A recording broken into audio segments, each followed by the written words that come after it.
और अब आज आपको दिखाते हैं 77वें स्वतंत्रता दिवस की झांकी। भारत माता की।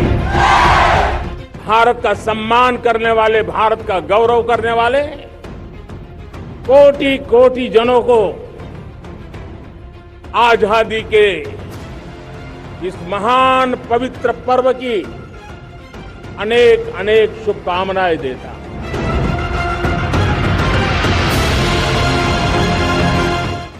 आज मेरे देश के लोकतंत्र में एक ऐसी विकृति आई है जो कभी भारत के लोकतंत्र को मजबूती नहीं दे सकती। और वो क्या है बीमारी? परिवारवादी पार्टी। आने वाले 5 साल में मोदी का गारंटी है देश पहले 3 वैश्विक इकोनॉमी में अपना जगह ले लेगा। कुछ दिनों से लगातार शांति की खबरें आ रही हैं। मैं आपके बीच से निकला, मैं आपके लिए जीता। अगर मुझे सपना भी आता है, आपके लिए आता है। हमें इन 3 बुराइयों के खिलाफ पूरे सामर्थ्य के साथ लड़ना है। भ्रष्टाचार, परिवारवाद, तुष्टीकरण। 2047 का जब तिरंगा झंडा फहरेगा तो विश्व एक विकसित भारत का गुणगान करना होगा। 2014 में और 2019 में आपने एक सरकार फॉर्म की तो मोदी में रिफॉर्म करने की हिम्मत आई। चलता चलाता काल चक्र, अमृत काल का हाल चक्र। सबके सपने अपने सपने। वंदे वंदे। चलिए एक कहानी सुनाता हूं आज आपको। भारत को आजाद हुए 12 साल हो चुके थे। 12 साल। भारत के पहले प्रधानमंत्री पंडित जवाहरलाल नेहरू लाल किले से बतौर प्रधानमंत्री देश को 13वीं बार संबोधित कर रहे थे। दिन था जाहिर तौर पर 15 अगस्त 1959, 1959। 18 मिनट के अपने भाषण में एक जगह नेहरू जी कहते हैं कि भारतीयों को मेहनत करने की आदत नहीं। भारत के लोग उतना काम नहीं करते जितना कि यूरोप, जापान, चीन, रूस और अमेरिका के लोग करते हैं। पंडित जवाहरलाल नेहरू ने भारतीयों को लेकर यह बात कही लाल किले की प्राचीर से। पंडित नेहरू ने उस समय देश के 40 करोड़ लोगों को संबोधित करते हुए उन्हें आप कह सकते हैं एक तरीके से कम मेहनतकश या आलसी बताया था। भारतीयों को एक तरीके से आलसी बताया था। फिर आगे बढ़िए, कहानी सुनिए। 1976 में पंडित नेहरू की बेटी और तत्कालीन प्रधानमंत्री इंदिरा गांधी जी ने आपातकाल के दौरान लाल किले से देश को संबोधित करते हुए कहा कि भारत आज दूसरे देशों से भीख नहीं मांग रहा है और पंडित नेहरू की नीतियों की देन है कि हम भीख नहीं मांग रहे। और आगे बढ़िए। फिर 1988 में इंदिरा गांधी के बेटे राजीव गांधी बतौर प्रधानमंत्री लाल किले से कहते हैं कि पहली बार भारत को हाथ में कटोरा लेकर दूसरों के पास नहीं जाना पड़ा। यह गर्व का पल है। इसके लिए पंडित नेहरू और इंदिरा गांधी को उनकी नीतियों के लिए धन्यवाद करना चाहिए। ये मैंने आपको 3 भाषणों का उदाहरण दिया।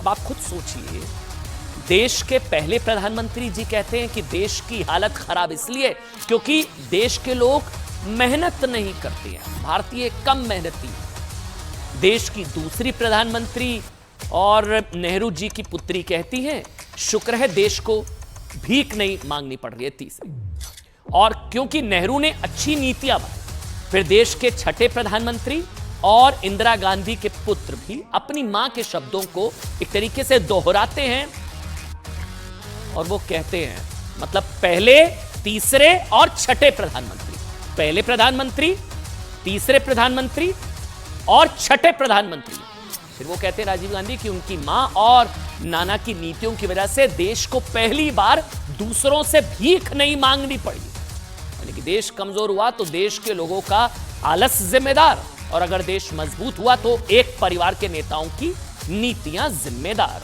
अब आपको लगेगा ये मैं आज क्यों बता रहा हूं, लगेगा ना आपको, क्योंकि आज लाल किले की उसी प्राचीर से देश के प्रधानमंत्री नरेंद्र मोदी कहते हैं कि आज भारत का सामर्थ्य और संभावनाओं को आज पूरी दुनिया नमन कर रही है, सलाम कर रही है।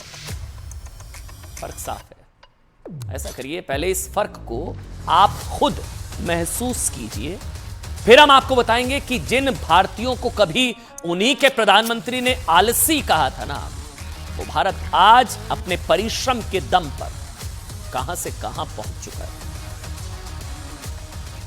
हमारे यहाँ अभी हिंदुस्तान में काफी मेहनत करने की आदत आमतौर से नहीं हुई।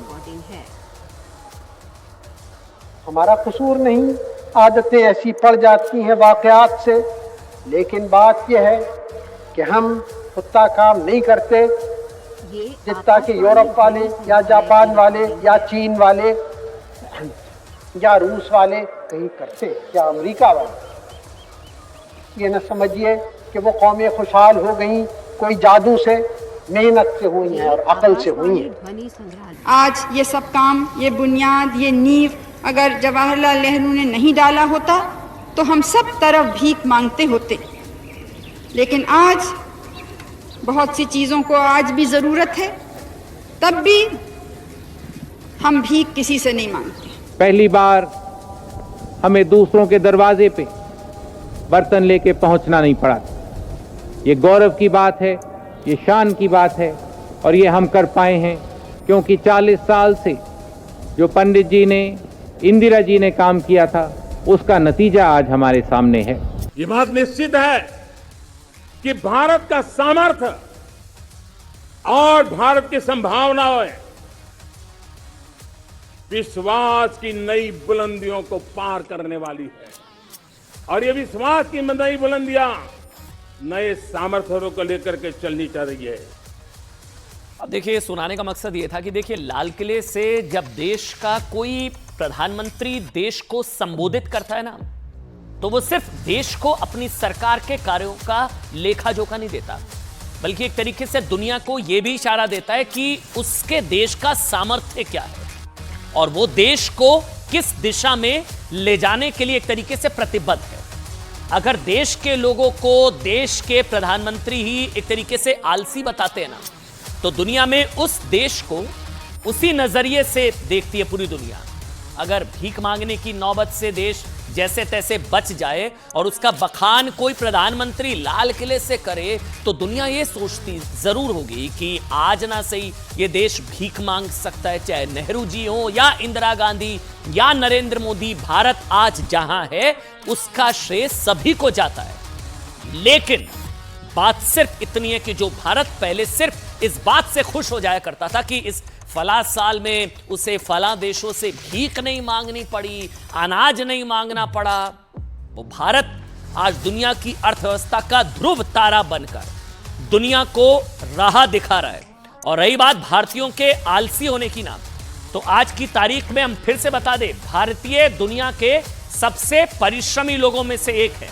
जी हां, 2018 में एक अंतर्राष्ट्रीय सर्वे हुआ, भारत के 69% लोग, ये देखिए अब आप कुछ आंकड़े मैं आपको बताता हूं, परिश्रमी कर्मचारियों में पहले नंबर पर भारत, मतलब ये मैं आपको बता रहा हूं कि अंतर्राष्ट्रीय सर्वे में भारत के 69% फुल टाइम कर्मचारियों ने माना था कि अगर उन्हें महीने में मतलब कम दिन काम करने का ऑप्शन दिया जाए और उनकी सैलरी भी ना काटी जाए, तो भी वो हफ्ते में कम से कम 5 दिन का काम जरूर करेंगे। इस मामले में मेक्सिको दूसरे नंबर पर था, जहां 43% लोगों की सोच ऐसी थी। बात सिर्फ काम करने की, घंटों की या दफ्तरों में परिश्रम की नहीं है। आज परिश्रम के दम पर ही आज भारत, सुनिएगा, दुनिया की 5वीं सबसे बड़ी अर्थव्यवस्था है। भारतीय कम मेहनती नहीं होते भाई, मेहनती कम अगर होते तो आज भारत दुनिया की 5वीं सबसे बड़ी अर्थव्यवस्था नहीं होता। स्टार्टअप इकोसिस्टम के मामले में हम हिंदुस्तान, हमारा हिंदुस्तान तीसरे नंबर पर है। पूरी दुनिया की बात कर रहा हूं। मोबाइल फोन उत्पादन में दूसरे नंबर पर है। रोड नेटवर्क के मामले में दूसरे नंबर पर, रेल नेटवर्क में चौथे नंबर पर, डिजिटल पेमेंट में पहले नंबर पर, और सुनेंगे बिजली उत्पादन में तीसरे नंबर पर, और कोयला और स्टील उत्पादन में दूसरे नंबर पर हमारा इंडिया, हमारा अपना भारत।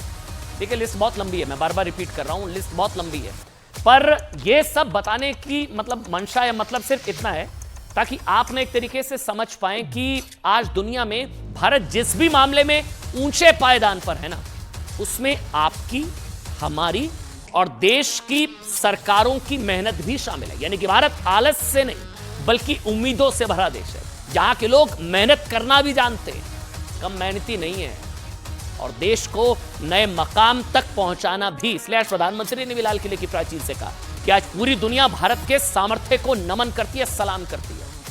आज भारत जहां है ना, उसमें देश के 140 करोड़ लोगों की मेहनत के साथ साथ 140 करोड़ लोगों का प्रतिनिधित्व करने वाली सरकार की भी मेहनत है। मसलन, अच्छा एक और आंकड़ा देखिए, आज मैं आपको आंकड़े दिखाऊंगा। केंद्र सरकार की तरफ से राज्यों को मिलने वाला पैसा, ये कुछ आंकड़े देखिएगा आप। 30 लाख करोड़ रुपए पहले, अब 10 लाख करोड़, यह आंकड़ा सबसे बड़ा यह हो चुका है। दूसरा, स्थानीय विकास के लिए मिलने वाला फंड 70,000 करोड़ से कितना, 3 लाख करोड़ हो चुका है। यह आंकड़ा देखिए आप, 70,000 करोड़ से 3 लाख करोड़ स्थानीय विकास पर खर्च। आवास पर खर्च रकम 90,000 करोड़ रुपए से 4 लाख करोड़, 90,000 करोड़ से 4 लाख करोड़। समझ रहे हैं ये भारत किस तेजी से आगे बढ़ रहा है। और सुनिए, मुद्रा लोन के रूप में 20 लाख करोड़, 20 लाख करोड़ रुपए आवंटित किए गए हैं। मुद्रा लोन के जरिए 8 करोड़ लोगों को अपना व्यवसाय शुरू करने में मदद मिली है। ये सारे आंकड़े आपके सामने हैं। ओआरओपी के तहत पूर्व सैनिकों की पेंशन पर 70,000 करोड़ रुपए मिले हैं पिछले 5 वर्षों में। यह आंकड़ा सुनिएगा, पिछले 5 वर्षों में 13.5 करोड़ लोग गरीबी से निकलकर नव मध्य वर्ग का हिस्सा बन रहे हैं। मुद्रा लोन के जरिए ओआरओपी 70,000 करोड़ रुपए, और सारे आंकड़े, और सबसे बड़ा, पिछले 5 साल में 13.5 करोड़ लोग गरीबी रेखा से बाहर आए हैं। ऐसे सोचिए, विपक्ष मतलब अक्सर ये आरोप लगाते हैं ना, इस पर भी लगातार चर्चा रहती है। इस बार भी लगा रहे हैं कि प्रधानमंत्री नरेंद्र मोदी अपने भाषणों में मुद्दों पर बात नहीं करते। यह आरोप लगता है ना, मुद्दों पर बात नहीं की जाती है। बताने के लिए तथ्य नहीं है, उनके निशाने पर सिर्फ विपक्ष और विपक्ष के नेता होते हैं, यह आरोप लगाया जाता है। लेकिन देखिए, असली फैक्ट यह है कि प्रधानमंत्री का भाषण तथ्यों से भरपूर होता है, और तथ्यों की सबसे खास बात यह होती है कि वो आपको पसंद आए ना आए, फैक्ट्स होते हैं भाई, आप इन्हें झुठला नहीं सकते। ठीक, प्रधानमंत्री का भाषण भी ऐसा ही डेटा और तथ्यों से भरपूर था। केंद्र की तरफ से राज्यों को दिए जाने वाले पैसों से लेकर कोरोना काल में सरकार द्वारा उठाए गए कदमों और खर्च की गई रकम तक को लेकर उनके पास डेटा मौजूद था। सरकार के कम से कम 16 ऐसे काम थे जो उन्होंने बकायदा डेटा सामने रख कर गिनाए। अब डेटा तो झूठ नहीं बोलेगा ना। इसके अलावा उनके भाषण में देश के कई महापुरुषों और महान महिलाओं तक का भी जिक्र आया। उन्होंने महात्मा गांधी, भगत सिंह, राजगुरु सुखदेव, श्री अरबिंदो, स्वामी दयानंद सरस्वती, रानी दुर्गावती से लेकर मीराबाई तक का जिक्र किया। प्रधानमंत्री नरेंद्र मोदी ने आज लाल किले की प्राचीर से 5 महत्वपूर्ण पहल, आज की निचोड़ जो अब बताने जा रहा हूं, 5 निचोड़। इस दौरान उन्होंने 5 महत्वपूर्ण पहल भी देश के सामने रखी। इसमें शहरों में रहने वाले गरीबों को घर बनाने के लिए लिए जाने वाले ऋण के ब्याज में छूट का ऐलान किया। पारंपरिक कौशल से जुड़े कारीगरों के लिए शुरू की गई विश्वकर्मा योजना के तहत अगले महीने 13,000 करोड़ रुपए से लेकर 15,000 करोड़ रुपए दिए जाएंगे। आने वाले समय में देश में जन औषधि केंद्रों की संख्या कितनी पहुंच जाएगी? 25,000 तक पहुंच जाएगी। इसके अलावा उन्होंने लखपति दीदी योजना के तहत देश की 2 करोड़ महिलाओं को कौशल प्रशिक्षण देकर उन्हें लखपति बनाने का भी आह्वान किया। साथ ही उन्होंने यह भी बताया कि 15,000 महिलाओं को ड्रोन उड़ाने का प्रशिक्षण दिया जाएगा, ताकि ये महिलाएं ड्रोन के जरिए कृषि के क्षेत्र में बेहतर काम कर पाएं। आज नरेंद्र मोदी 10वीं बार जब लाल किले से भाषण देने के लिए पहुंचे तो देखिए उनका पहला वाक्य क्या था, आप सोचिए क्या कहा उन्होंने। सबसे पहले उन्होंने कहा, मेरे प्रिय 140 करोड़ परिवार जन। जो उनका शब्द था वो था परिवार जन, यानी कि प्रधानमंत्री ने देश के 140 करोड़ लोगों को एक परिवार कहा और खुद परिवार के मुखिया की तरह देश को संबोधित किया। परिवार जन, परिवारवाद नहीं, परिवार जन। नरेंद्र मोदी ने 89 मिनट्स के भाषण में भारत के प्रत्येक व्यक्ति के लिए 48 बार परिवार जन शब्द कहा, परिवार जन। 43 बार भारत को उसके सामर्थ्य की याद दिलाई, 35 बार महिला शक्ति और नारी शक्ति की बात की, 12 बार युवा भारत की बात की और 11 बार भ्रष्टाचार का जिक्र किया, 8 बार तुष्टीकरण से देश को सावधान किया। प्रधानमंत्री ने फॉर्म, रिफॉर्म, परफॉर्म और ट्रांसफॉर्म की बात की। प्रधानमंत्री ने विकास के कमिटमेंट की बात की। प्रधानमंत्री ने लाल किले की प्राचीर से जो सबसे बड़ी बात की वो ये है कि आजादी के 77 साल बाद आज स्थिति यह है कि भारत पूरी दुनिया में स्थिरता की गारंटी है। इसके अलावा प्रधानमंत्री ने भविष्य के भारत को 3 गारंटी भी दी। प्रधानमंत्री की पहली गारंटी, ध्यान से सुनिएगा, अगले 5 साल में जो होने जा रहा है, अगले 5 साल में भारत दुनिया की तीसरी आर्थिक महाशक्ति बनेगा।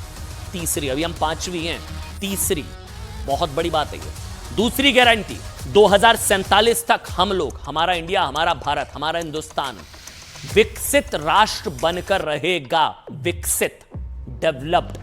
और तीसरी गारंटी देते हुए प्रधानमंत्री ने कहा कि भारत दुनिया का वर्ल्ड ऑर्डर तय करने जा रहा है। मैं आपको विश्वास दिलाता हूं, आने वाले 5 साल में मोदी का गारंटी है, देश पहले 3 वैश्विक इकोनॉमी में अपना जगह ले लेगा। ये पक्का जगह ले लेगा। मेरा अटूट विश्वास है साथियों, मेरे प्रिय परिवारजनों, मेरा अखंड अटूट एक निष्ठ विश्वास है कि 2047 में जब देश आजादी के 100 साल मनाएगा, मेरा देश विकसित भारत बन के रहेगा। और ये मैं मेरे देश के सामर्थ्य के आधार पर कह रहा हूं, मेरे उपलब्ध संसाधनों के आधार पर कह रहा हूं, और सबसे ज्यादा 30 से कम आयु वाली मेरी युवा शक्ति के भरोसे कह रहा हूं, मेरी माताओं बहनों के सामर्थ्य के भरोसे कह रहा हूं। कोरोना के बाद एक नया विश्व ऑर्डर, एक नया ग्लोबल ऑर्डर, एक नया जियोपॉलिटिकल इक्वेशन, ये बहुत तेजी से आगे बढ़ रहा है। जियोपॉलिटिकल इक्वेशन की सारे व्याख्याएं बदल रही है, परिभाषाएं बदल रही है। और मेरे प्यारे परिवारजनों, आप गौरव करेंगे, बदलते हुए विश्व को शेप देने में आज मेरे 140 करोड़ देशवासियों, आपका सामर्थ्य नजर आ रहा है। आप निर्णायक मोड़ पर खड़े हैं। देखिए, आज लाल किले की प्राचीर से 10वीं बार संबोधित करते हुए प्रधानमंत्री ने देश को 2024 की झांकी भी दिखा दी। प्रधानमंत्री ने कहा कि अगले 15 अगस्त यानी कि 2024 के चुनाव के बाद वो 11वीं बार लाल किले से तिरंगा फहराने जा रहे हैं। प्रधानमंत्री ने ऐलान कर दिया, मतलब कोई डाउट नहीं है, प्रधानमंत्री जीत रहे हैं, उनको पूरा भरोसा है, पूरा विश्वास है। प्रधानमंत्री ने कहा कि उन्होंने 2024 में परिवर्तन का वादा किया था, जिस पर देश ने भरोसा किया। 2019 में देश ने फिर आशीर्वाद दिया और 2024 में जब तीसरा टर्म शुरू होगा, तब दुनिया में अर्थव्यवस्था का तीसरा सबसे बड़ा पावर हाउस भारत बनेगा। प्रधानमंत्री ने भी कहा कि वही वो 2024 में एक बार फिर देश की उपलब्धियां बताने के लिए लाल किले पर आएंगे। इससे पहले प्रधानमंत्री नरेंद्र मोदी 2024 में जीत का विश्वास भारत मंडपम, सुनिएगा, भारत मंडपम और संसद ने जब अविश्वास प्रस्ताव आया था उस दौरान भी कहा था, मतलब भारत मंडपम में भी कहा मैं आ रहा हूं, फिर संसद ने अविश्वास प्रस्ताव के दौरान भी कहा कि मैं फिर जीत के आ रहा हूं, और आज लाल किले की प्राचीर से भी कह दिया कि अगली बार भी 11वां संबोधन लाल किले की प्राचीर से होगा, फिर मैं आपको उपलब्धियां बताऊंगा। 3 बार कहा है कि तीसरा टर्म आ रहा है प्रधानमंत्री का। और अगली बार 15 अगस्त को इसी लाल किले से मैं आपको देश की उपलब्धियां आपके सामर्थ्य, आपके संकल्प, उसमें हुई प्रगति, उसकी जो सफलता है, उसके गौरवगान उससे भी अधिक आत्मविश्वास के सामने आपके सामने मैं प्रस्तुत करूंगा। विपक्ष का अविश्वास प्रस्ताव हमारे लिए शुभ होता है।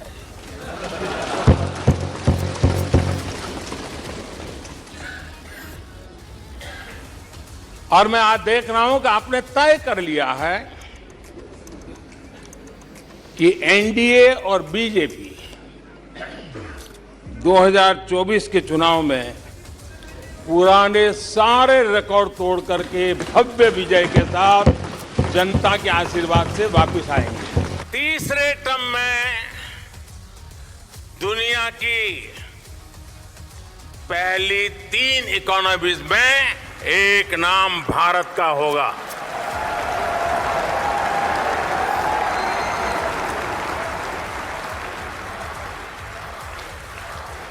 यानी तीसरे टर्म में पहली 3 इकोनॉमी में गर्व के साथ हिंदुस्तान खड़ा होगा। दोस्तों,